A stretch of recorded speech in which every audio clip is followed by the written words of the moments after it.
go. "Yes," she said. "I suppose we should say goodbye." She turned her gaze as best she could. "Well," she said, "goodbye, Sparky. We'll probably never see each other again." Later he said, "I'll never get over that scene as long as I live." And indeed he could not, down to his own dying day. It was certainly the worst night of his life, the night of "my greatest tragedy," which he repeatedly put into the terms of his passionate sense of unfulfillment that his mother never had the opportunity to see me get anything published. He saw her always from a distance, and as the years went by, with each stoical retelling, the moment became more and more iconic. It was safely frozen in time, as puzzling a farewell in its quiet, cool-headed resolve as the lines spoken by the mother as she prepares to lose her son in Citizen Kane. "I've got his trunk all packed. I've had it packed for a week now."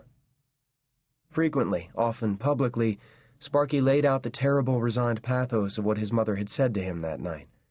Only as he got older and experienced parenthood himself would he understand the pain and fear she must have had, thinking about what was to become of me.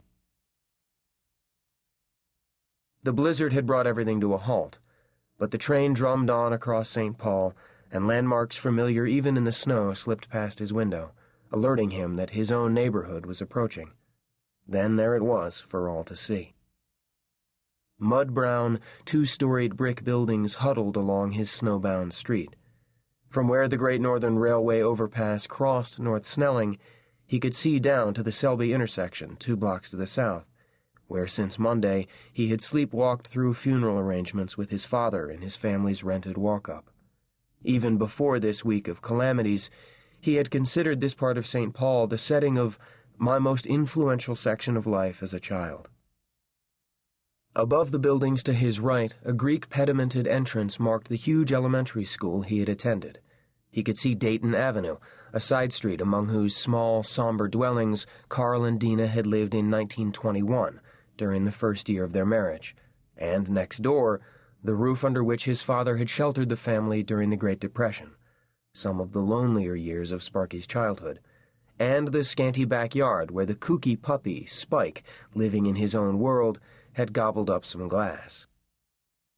There, on the corner of Selby and Snelling, was their streetcar stop, whence came, among his earliest memories, the image of himself getting aboard with his mother, a small boy on a stiff cane seat, off to the department stores. The trip downtown was easy, the streetcar free and airy, full of light. On the return trip, the car became crowded. Saturday was the big shopping day in St. Paul. Package-burdened passengers flocked in to fill every seat. When the next woman or girl appeared, it was standard procedure for a young man, even a small boy accompanying his mother, to get up for her. Sparky observed this courtesy, although it meant that he had to struggle to keep by Dina's side.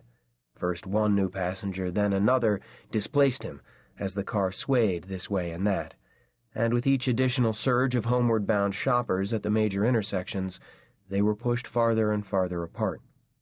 Finally, he lost sight of her altogether, and from that moment on was locked in his terror, imagining as clearly as if it had already happened that when the streetcar glided up its double rails to their corner, she would forget him and step off by herself, leaving the trolley to carry him away, trapped and alone.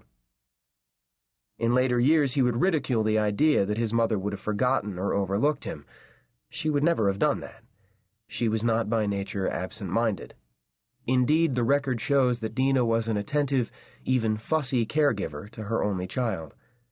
But no matter what happened to Charles Schulz for the rest of his life, even when he married and started a family and became known as a cartoonist, then was lionized as a figure of national wisdom, a philosopher-king beloved by millions, a seer revered to the point of idolatry, his standing measured in 4 decades of unremitting worldwide recognition as one of the most beloved artists on earth, he felt unseen. He never stopped believing that he had been forsaken and would be left behind, that nobody cared. As a boy, he had been loved by his mother, or so he insisted. But Dina Halverson Schulz had a remote quality. She could be distant, cool, elusive, mocking, and a little scornful, and she was foxy by nature.